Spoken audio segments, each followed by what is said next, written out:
Graça e paz, irmãos, tudo bem com vocês? Vamos estudar hoje Miqueias capítulo 4, uma reflexão breve. A mensagem é focada sobre aqueles que estão aprendendo sobre o deserto, coisas em relação ao deserto, ok? Vamos estudar somente o capítulo 4. Eu vou fazer uma leitura aqui, em certo ponto eu paro e explico. Mas nos últimos dias acontecerá que o monte da casa do Senhor será estabelecido no cimo dos montes e se elevará sobre os outeiros, e para ele afluirão os povos. Irão muitas nações e dirão: Vinde, subamos ao monte do Senhor e à casa do Deus de Jacó, para que nos ensine os seus caminhos e andemos pelas suas veredas, porque de Sião procederá a lei e a palavra do Senhor de Jerusalém. Ele julgará entre muitos povos e corrigirá nações poderosas e longínquas. Estes converterão as suas espadas em relhas de arados e as suas lanças em podadeiras. Uma nação não levantará espada contra outra nação, nem aprenderão mais a fazer a guerra. Aqui, 3 textos que daria para meditar uma porção de coisas. Primeira coisa que a gente pode ver aqui nesse texto: nações estão restando. Ainda que não fala nações restantes como outros profetas falam, aqui nações estão restando, estão subindo a uma casa de Deus, a um monte que está estabelecido no seu próprio lugar, em Jerusalém mesmo, e é uma casa que será edificada, e as nações estão indo lá aprender a palavra do Senhor, ou seja, nações restantes. Quando o Senhor fala que vai corrigir poderosas nações, essas poderosas nações que serão corrigidas são as nações que restarão. Elas serão corrigidas já dentro do deserto, para que elas tenham fé de que as coisas vão acontecer exatamente como a igreja estará ensinando para elas, e dentro do milênio elas serão corrigidas. Mas eu também acredito que esse texto aqui está falando de uma correção geral do Senhor, aqui ainda no nosso mundo, no sentido de dar castigo para elas. Eu entendo assim quando eu leio esse texto, eu tenho essa aparência. Aqui diz também que uma nação não levantará a espada contra outra nação. Eles não aprenderão mais a fazer a guerra, porque hoje as nações constantemente aprendem a fazer guerra. Enquanto uns estão trabalhando, buscando as suas próprias vidas, os mais poderosos estão ali estudando conflitos, guerras, estão se preparando e se armando para fazerem mais guerras e para desencadear a Terceira Guerra Mundial no mundo. Isso não será mais ensinado para as nações. E elas vão converter os seus instrumentos de plantação... elas vão converter os seus instrumentos de guerra em instrumentos de plantação. Talvez hoje você olhe para esse texto aqui e ele não faça muito sentido, porque as nações não fazem mais guerra com espada, com arco e com flecha, mas esse tipo de guerra voltará a acontecer. Porque a Terceira Guerra Mundial, ela não vai ter todo esse poder que você imagina que tem hoje na Terra.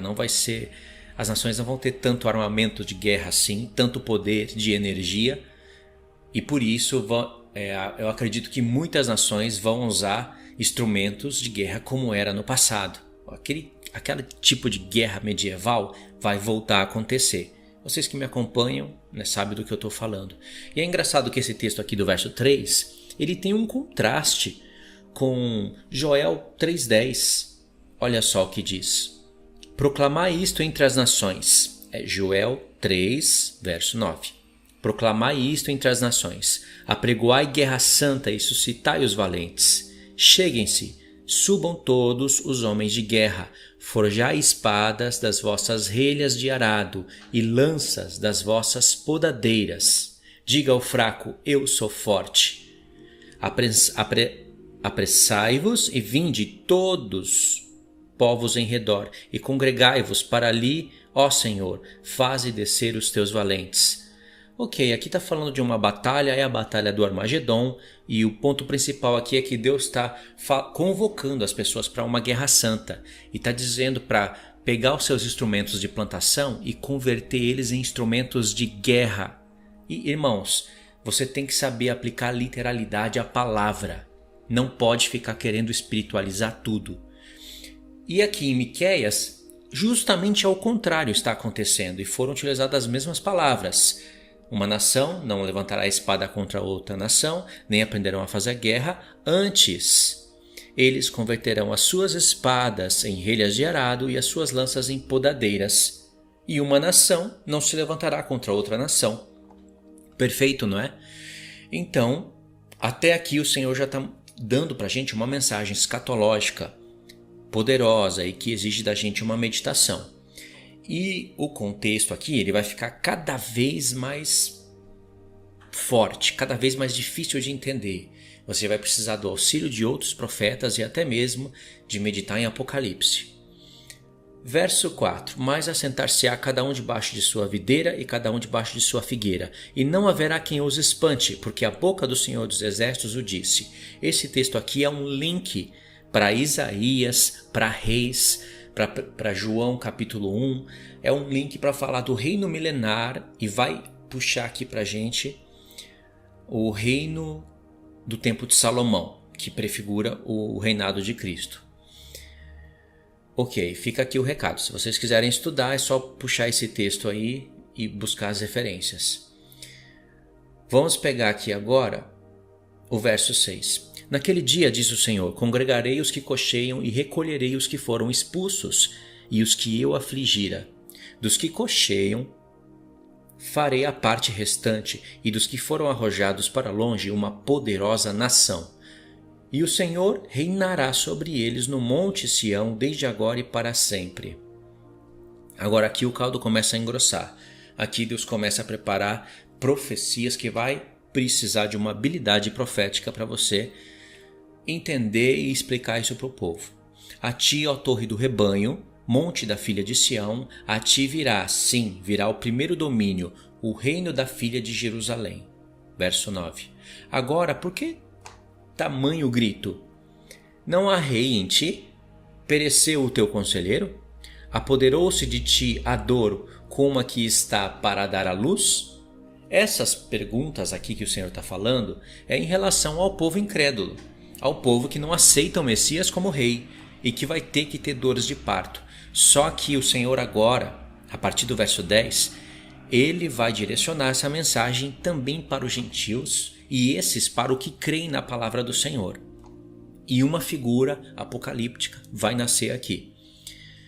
Sofre dores e esforça-te, ó filha de Sião, porque é como a que está para dar à luz. Porque agora sairás da cidade e habitarás no campo, e virás até a Babilônia. Ali, porém, serás libertada, ali remirá o Senhor das mãos dos teus inimigos. Aqui o Senhor não está falando só com a casa de Judá ou com Jerusalém. O Senhor está falando com quem vai ter dores de parto, e quem tem dores de parto é para gerar um filho. É uma figura aqui que já está nascendo. Apocalipse 12 está nascendo aqui. E olha só a dica. Sairás da cidade e habitarás no campo, e virás até a Babilônia. Já está dentro daquele perímetro de Isaías 27 que eu falei em vídeos que eu vou deixar para vocês na playlist. Se vocês já assistiram, é só seguir o raciocínio. Acham-se agora congregadas muitas nações contra ti e dizem: seja profanada e veja os nossos olhos o seu desejo sobre Sião. Quem são essas muitas nações? A besta e os reis da terra, que vão cercar Jerusalém. Verso 12. Mas não sabem os pensamentos do Senhor, nem lhe entendem o plano que as ajuntou como feixes na eira. Levanta-te e debulha, ó filha de Sião, porque farei de ferro o teu chifre e de bronze as tuas unhas, e esmiuçarás a muitos povos, e o seu ganho será dedicado ao Senhor, e os seus bens ao Senhor de toda a terra. Aqui o Senhor está falando não só com o povo glorificado, que vai estar com o Senhor e vai detonar todos os reinos da terra e limpar toda a terra, toda a sujeira da terra para estabelecer o milênio. Como, por exemplo, Apocalipse 19 está acontecendo. Lá tem o Senhor Jesus num cavalo e atrás dele tem cavalos com homens com linho fino, puro e resplandecente. É a igreja que se preparou e aquelas vestes falam das obras justas dos santos e essas obras, o efeito delas é a glorificação dos corpos. Ali é a igreja glorificada que está preparada para um conflito. Você pode entender como uma continuação da Terceira Guerra Mundial ou você pode entender como a Quarta Guerra final. Depende do seu ponto de vista. A Terceira Guerra Mundial é Gog e Magog. Nós estamos falando de Gog e Magog, sim. Mas vai ter guerras no mundo antes disso. O Reino do Norte vai fazer guerra contra o Reino do Sul, e nação se levantará contra nação, reino contra reino. E essa terceira guerra que nós sabemos que vai acontecer, ela vai se estendendo.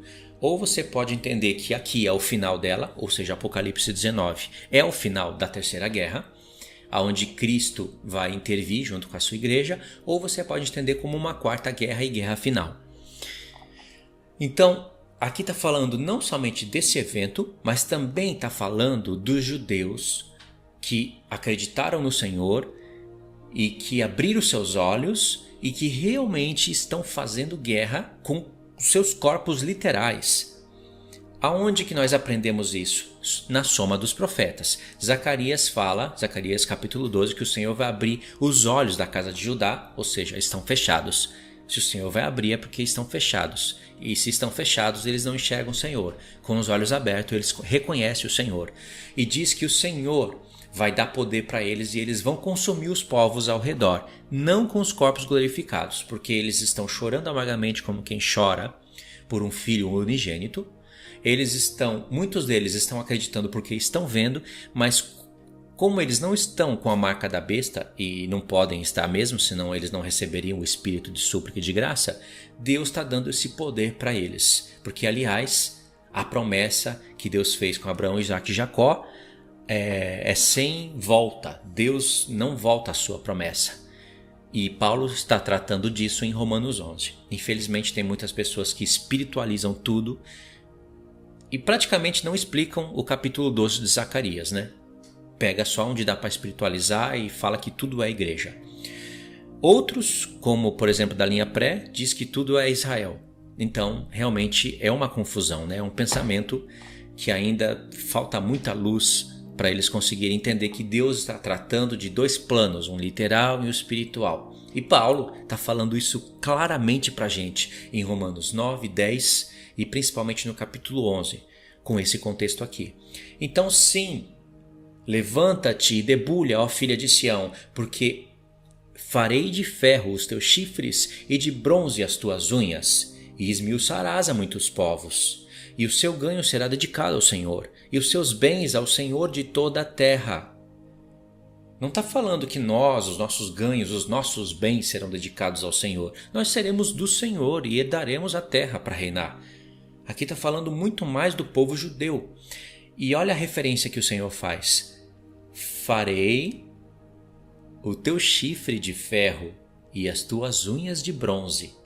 Isso daqui é como se fosse uma vingança do Senhor em resposta àquele quarto animal, que tem dentes como de ferro, unhas como de bronze e esmiuça tudo que vem pela frente. É o Império Romano em sua própria época, e depois continua a Era do Ferro, continua as guerras durante as gerações. E esse quarto animal, ele vai pisoteando tudo e chega um tempo em que Deus permite que o Império Romano comece a massacrar os cristãos. Então aqui o Senhor está respondendo. Aqui agora as unhas de bronze é do povo e ao invés dos dentes de ferro fala chifres de ferro, né? Os chifres de ferro é do povo e eles estão matando muita gente na terra.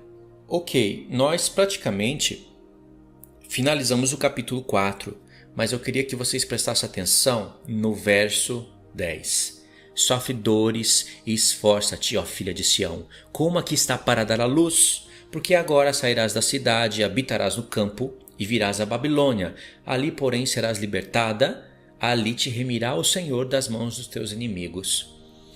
No próximo capítulo, que é Miqueias capítulo 5, vai ser num próximo áudio, eu vou continuar aqui esse podcast, ok? Aqui eu expliquei o capítulo 4. A dica é que o Senhor está falando que o povo sairá da cidade e irá para o campo. É para se preparar para isso. E nós sabemos que o Senhor, ainda que ele dê um recado para o povo de Israel, na própria época de Miqueias, e ainda que ele fale para o povo de Israel, nós sabemos que as palavras do Senhor não ficam somente com Israel. Se você não é da linha pré, você então é muito sábio em compreender as profecias. A linha pré pega tudo que é horror, o que é terrível, o que é destruição e deixa lá para Israel. São antissemitas, sim. É povo duro de coração. E nós não podemos fazer isso.